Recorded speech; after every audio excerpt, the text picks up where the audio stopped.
Hi, thanks for joining me for Pretty Packaging episode number 5. Today we're going to use Cricut Iron On for Lite materials to create a fun tote bag. This is so simple to make a personalized gift bag or personalized gift wrap. I can put my gift right inside this tote bag, and what a fun presentation it would be. I also made a smaller one right here, and I just used a painting. I actually scanned this painting in and put it right on a bag.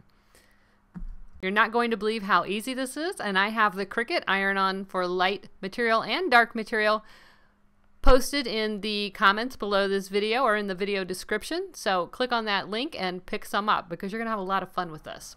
So let's get started. The first thing we're going to do is create new project.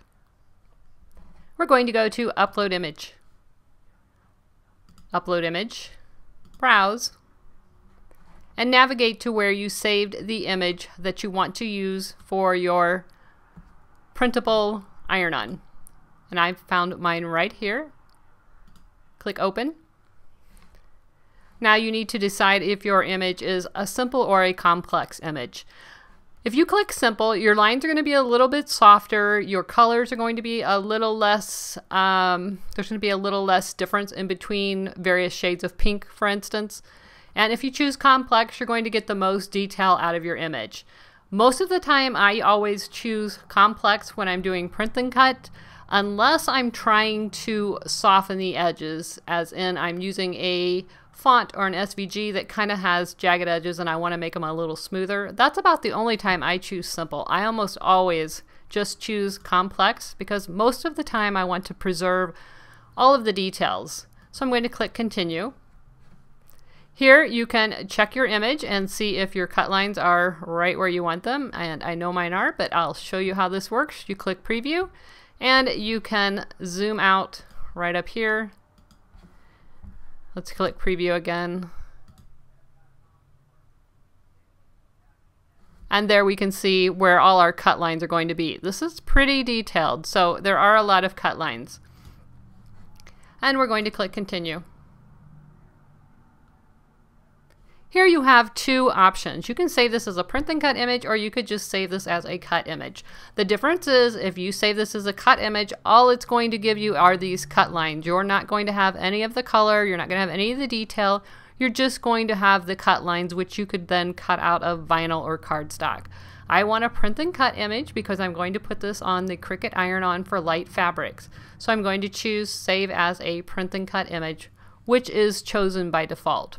Over here I can tag this. I'm going to call this antler, deer, floral wreath, and that'll do for me. And we can click Save. And it's going to bring it up right here in your recently uploaded images. You're just going to click on it so you get the green box and click Insert Images. Now this particular image comes in really big, and you have to remember when you're using print and cut, you're restricted by your browser on how big you can print and cut an image. So I know I am using Chrome, and the largest I can cut height-wise is 8.5. So I'm going to change this to 8.5. The tote that I'm going to be putting this on is roughly 12 by 12, or it might be more like 11 by 11. So this is about the size I would want it anyway. So by choosing 8.5 on the height, it gives me a width of 5.94, and I know that will work with my Chrome settings. So all I need to do here is click Make It.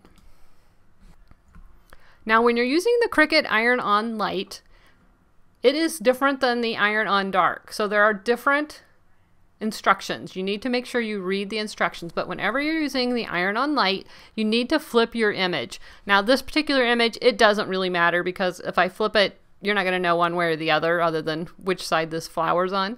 But if you had something that had writing on it, for instance, you would want to make sure you flip it. So let's just flip this for good measure. And now our image is flipped. So we're going to click Continue. We're going to select our Cricut device.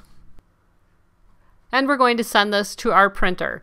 You're going to line this up on your mat in the upper left corner, just like it's shown here in the preview. It's going to read the top left, and then it's going to read the bottom left, and then it's going to read the top right. And then it will pause slightly, and then it's going to begin cutting your image. Now, once it cuts your image, you're going to want to weed it so that all you have left on the image is the part that you actually want to go on your design. So cut this out and I'll show you how to adhere this to your project. The Cricut Printable Iron On for Lite material comes with a parchment paper. That's in the back of the pack. You want to make sure you grab that out of your package. You're going to take your image and you're going to place it face down on your project. Now, I have already preheated my fabric. I've already ironed the tote bag, and that just gets out the moisture.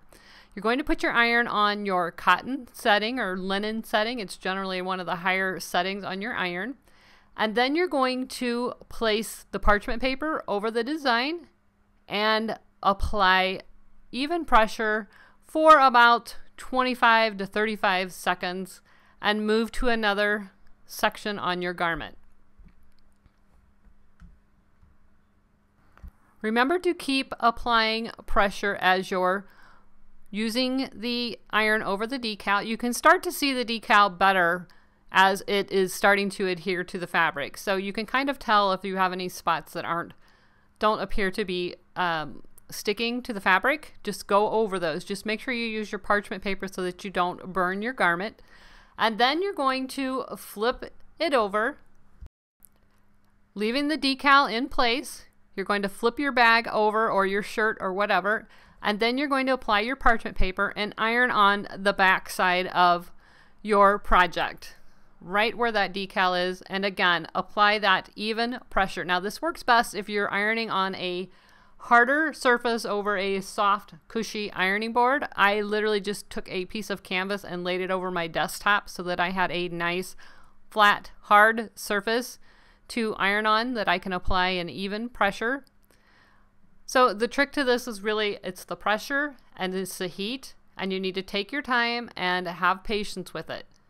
Now, the Cricut Iron On Iron On for Lite is a cold peel, so you want to let it cool down for a few minutes after you're done before you attempt to remove the transfer paper.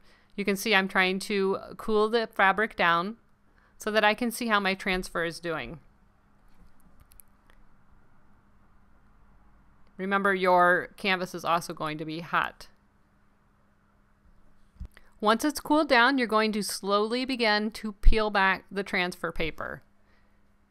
And you'll see your printable iron on has adhered to the fabric. And again, just be gentle and slow with it. It does leave a little bit of a residue on the back of the transfer paper, which made me think it wasn't sticking, but it is totally sticking. It's just fine. Just go slow.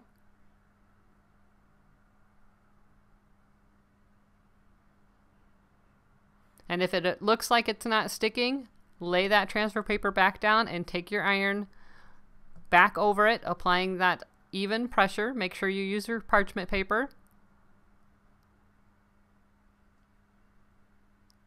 And there's just a little piece of the transfer paper that was stuck. I'm just pulling that off.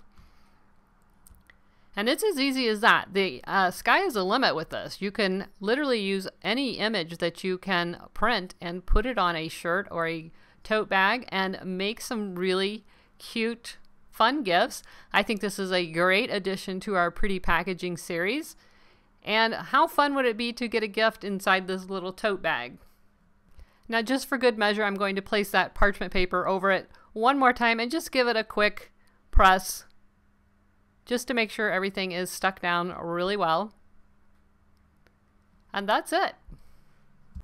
We've created some really cute, pretty packaging that's very personalized. It can go with the gift. I can put any kind of decal on there. And here is another, just a smaller version of another gift idea that I did using the same principle. This is a small 4x6 bag, and I added a painting that a dear friend of mine painted for me, and I wanted to send her a gift, and I thought she would really enjoy seeing her painting on some pretty packaging. So I hope you enjoyed this video. If you did, please give me a thumbs up so that I know you would like to see more videos like this. Don't forget to subscribe while you're here so that you don't miss any more in our series of pretty packaging. Here are some other videos that you might find interesting. I hope you have a great day, and I'll see you soon. Bye-bye.